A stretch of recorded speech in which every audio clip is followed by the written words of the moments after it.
Hey guys, we are live for day 4 of the Amplify Your Confidence Challenge. Let me see if I can get through it tonight without getting super nervous. It's really funny given the topic, right? But I guess, you know, we're all a work in progress, right?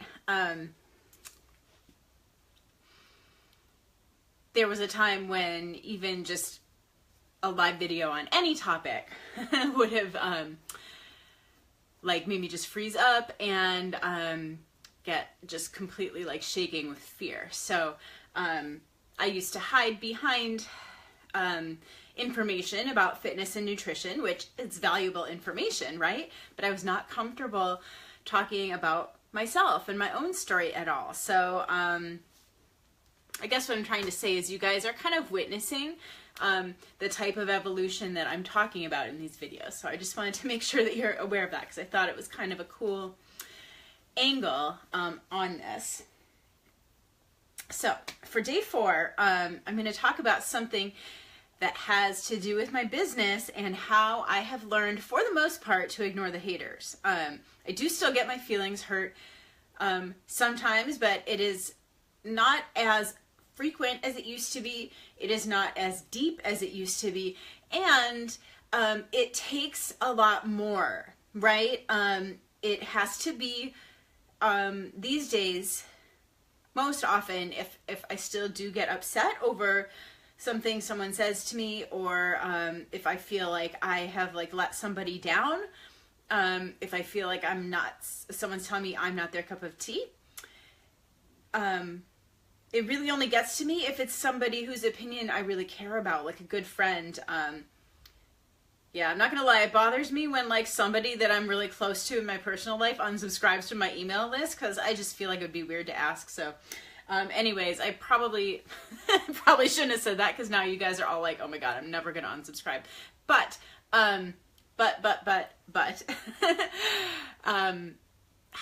hey guys, if you do want to unsubscribe, it's okay. I'll understand. I can take it. But my point is, there are things that still do get to me. That's the point I'm trying to make. It's not that I'm completely immune to all of this. So I just thought that was important to say, so that I'm not like preaching at you from like on this high horse. These are still things that I deal with to some degree, but it's just nowhere near as bad as it once was. So with that being said, a quick recap of where we've been so far this week, so you can go back and find those videos if you missed them. The first day, day 1, was about when you're about to take a risk. Are you focusing on what you stand to lose if it doesn't go well?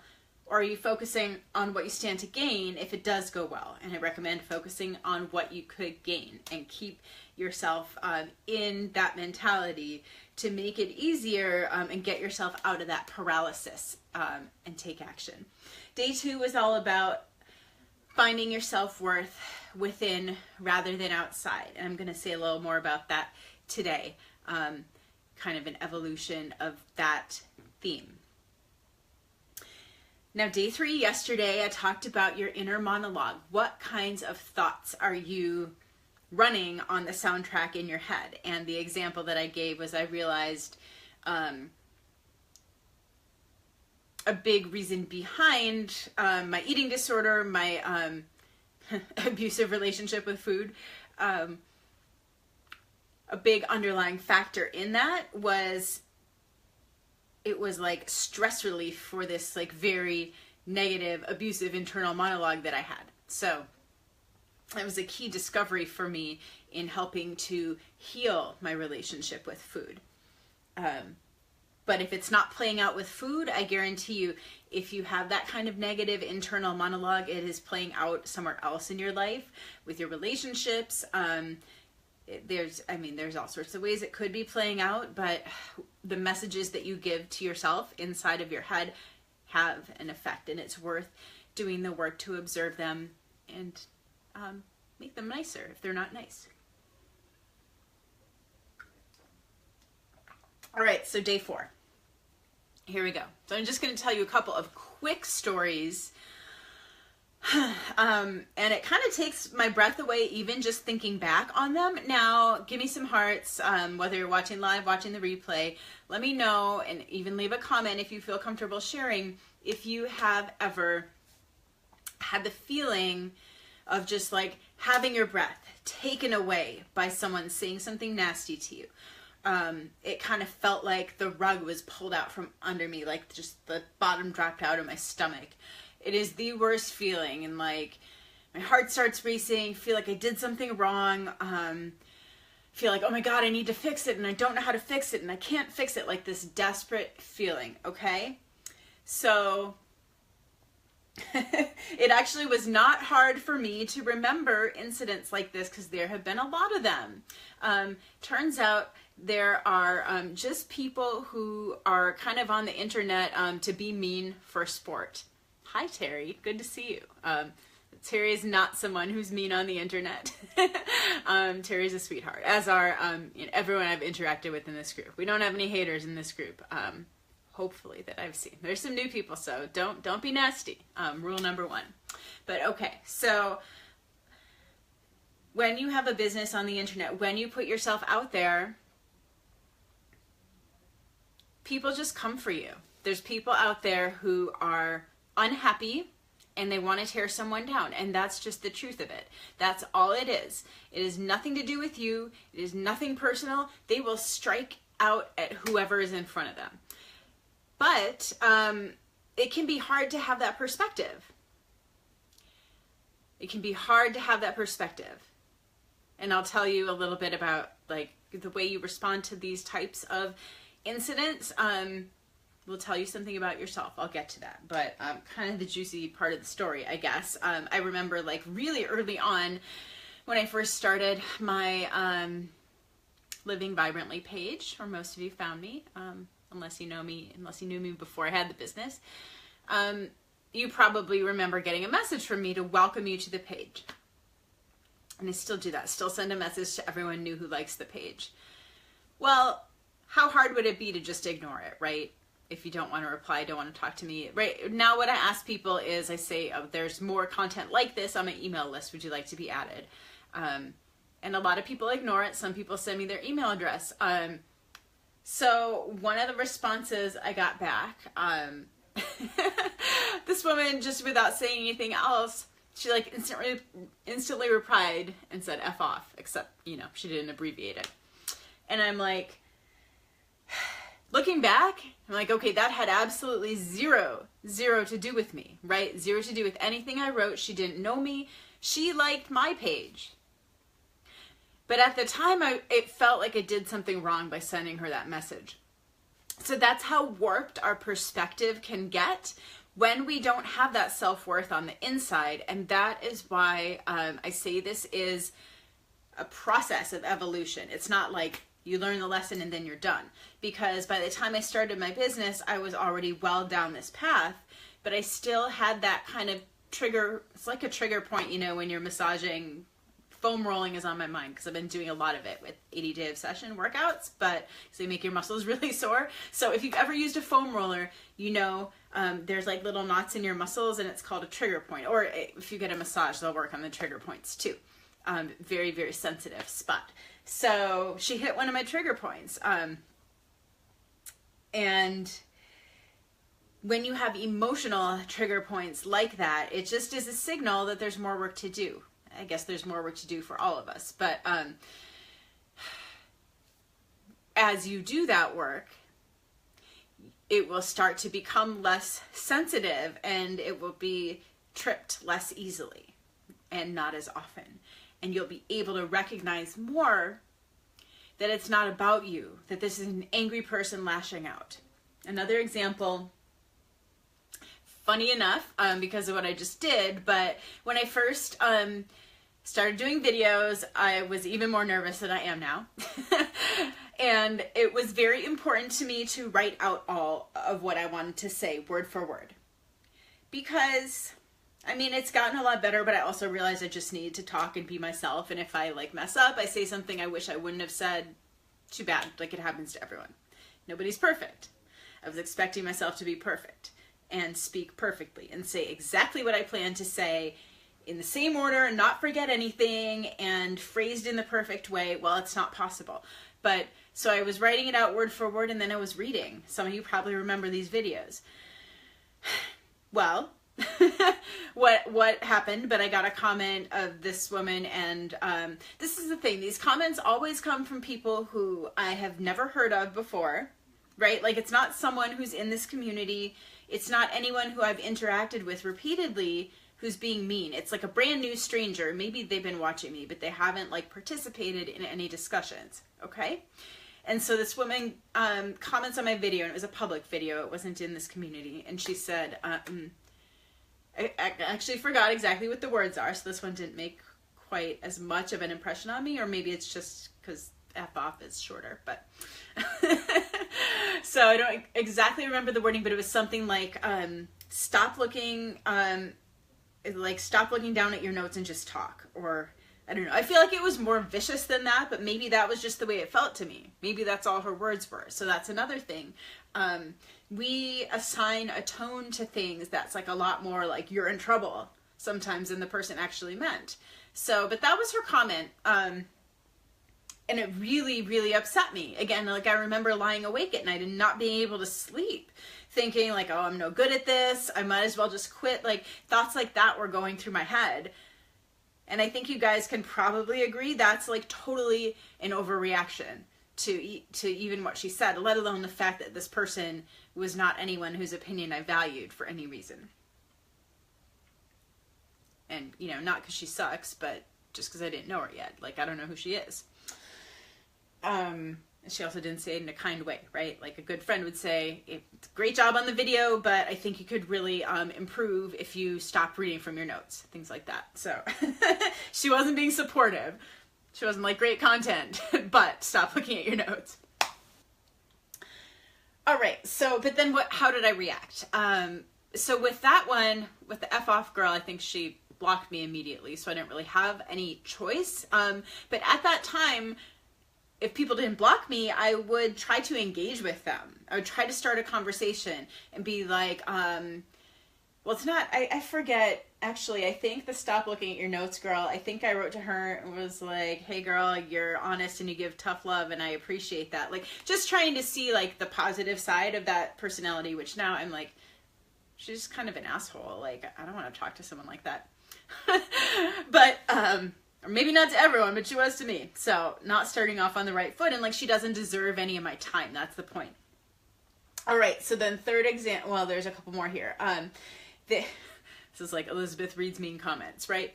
But so this guy shows up on my Instagram video, like bashing my form on like multiple videos. And like, you know, I have a lot of, well, first of all, the style of yoga that I used to teach was like all about form and alignment. I have a personal training certification. I've taught many exercise classes. So although nobody's perfect, I'm pretty comfortable that my form is pretty decent. And he wasn't like suggesting little tweaks. He was like, you call that a squat, and like stuff like that. So it was, you know, not subtle and again, not kind.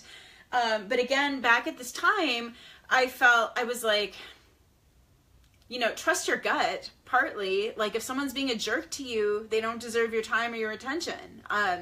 But again, I didn't value myself that much yet. So what did I do? I reached out to him, and I was like, well, you seem to know a lot about form. Like, have you ever thought about coaching? Like, I actually asked him that. Can you imagine, like, if he wanted to be on this team? That would be awful. So, guys, these are some mistakes I made early in my business. I've evolved quite a bit. But it also is a lack of boundaries, right? And of not recognizing people who have my best interest in mind. So that's part of confidence, is having boundaries and protecting yourself, right? Okay, so this is part of how you learn to ignore the haters. You don't have to value everyone's opinion. Give yourself the freedom to just say, I'm going to ignore that. And, you know, there can be like a very small circle of people who you know will tell you the truth. And when you know, when someone who's close to you, who you know has your best interests in mind, says to you, look, I think you might want to consider changing this, then that's when I pay attention. But the vast majority of like mean comments are just angry, unhappy people. And that's really, really important to keep in mind. You know, and it doesn't just apply to life on the internet, although I think it's more so on the internet, but, you know, in a work situation, there are always like really negative people who just complain about everything and always trying to start drama. So, it is okay to just like let some people be unhappy, because some people just don't want to be helped. Okay, they just want to live that way, and so we want to like try to just insulate ourselves from that and distance ourselves from that. Sometimes that's all you can do. And you know me, I really like to try to help people be happier, and I think that's kind of what I was thinking with reaching out to these people. I'm like, okay, she needs some love in her life. Like, even though she was super mean to me, let's see if we can find some common ground. Because coaching would be a really good influence in her life. I think that's kind of where I was going, but fortunately, neither one of these people actually replied to me, so I didn't have to deal with it, and I'm thankful for that. Because, you know, if I had it to do over again, I would not reach out to them. Hey, Angie, thanks for joining. I know I'm kind of in the middle of it. But so those are my stories about the haters. Oh yeah, and so this is the most recent example is kind of,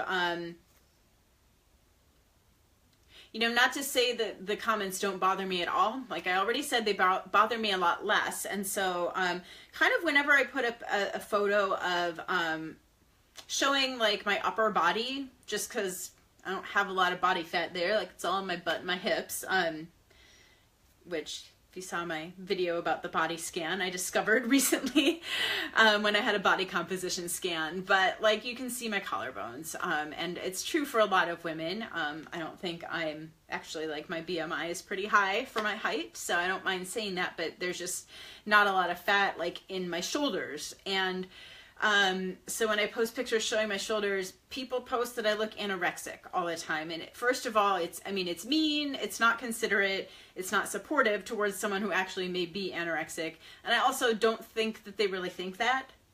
I hope. Because if so, they have kind of a warped vision of like what a normal body can be. But so anyways, I have started just hiding those comments, and like just not even responding to them.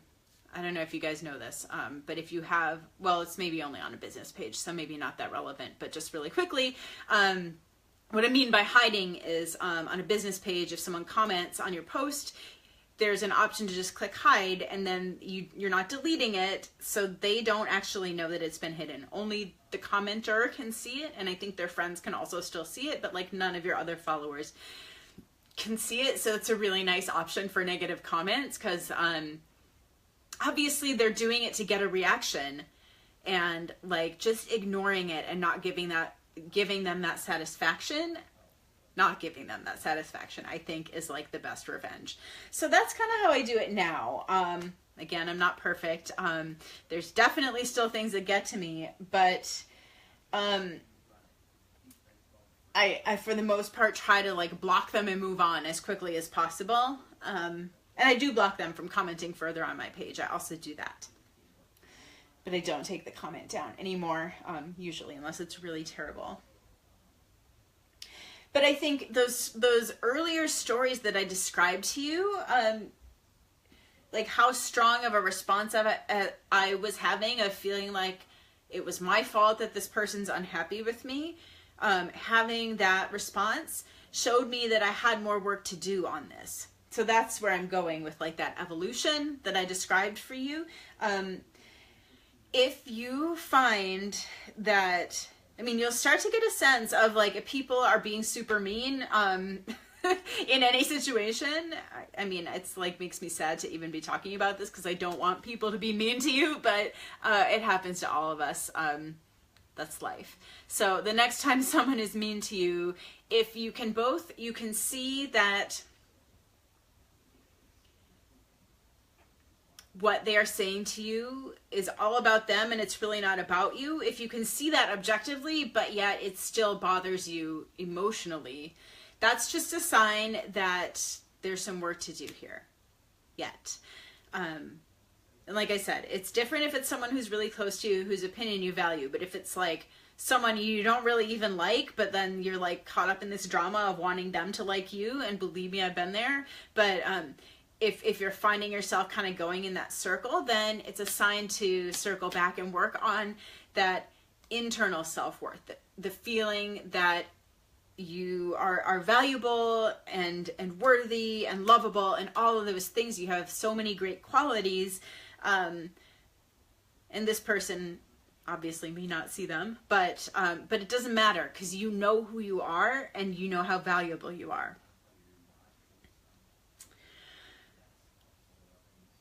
I think that's a good transition to the journal questions for today, or for tomorrow, I guess.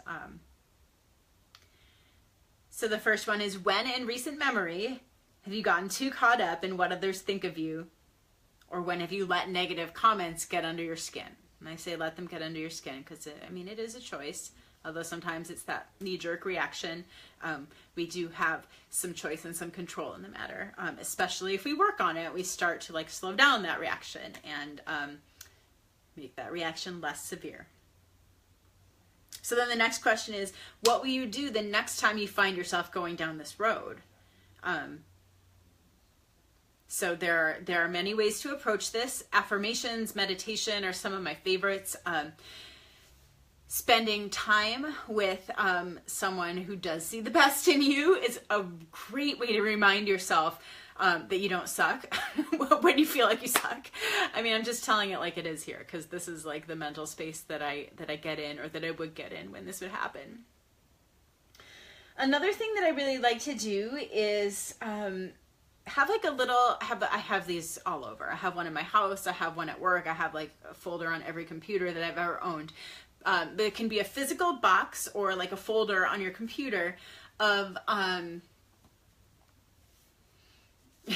such like an uninspiring name, but I just, on the computer, it's always called nice stuff.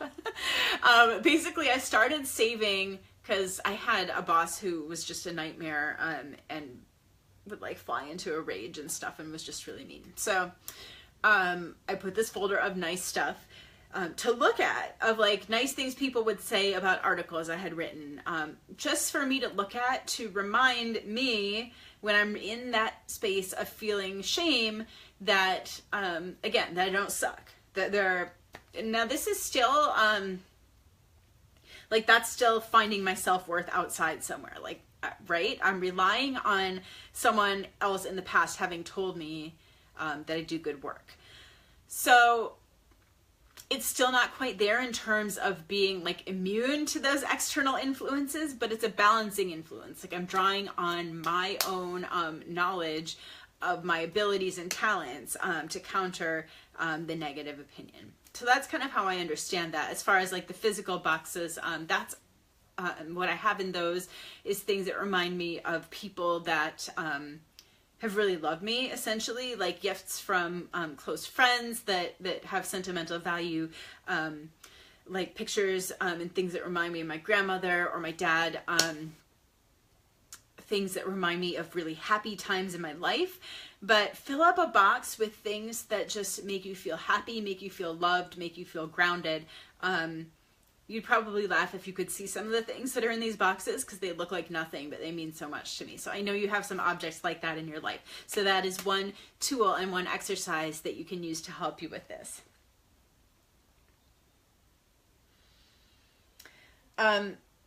In closing out this topic, oh my gosh, I didn't write down who this came from. I think there's a quote I really want to share with you, and I was like, oh, I won't forget who said that, but now I forgot.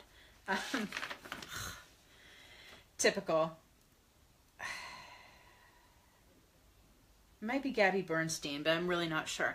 But the quote is, you are not a jackass whisperer, right? Like the idea is you don't need to get everyone to like you. And that's kind of exactly what I was doing in like trying to negotiate with the haters. was like, be like the nice person that would finally make them not be awful. That's not your job, because when you spend your time and your energy on trying to do that,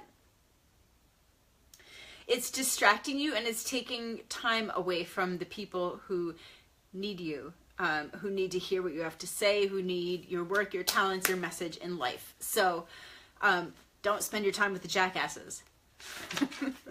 And if anyone knows who that quote is from, please tell me. I believe I didn't write it down. But here's a quote that I do know who it's from. So this is just part of a training that I was in last week. This is from Mel Robbins. She wrote a book called The 5-Second Rule, which is like, actually it relates, well, it relates to this challenge, which is why the quote relates to this challenge also. Go figure, right?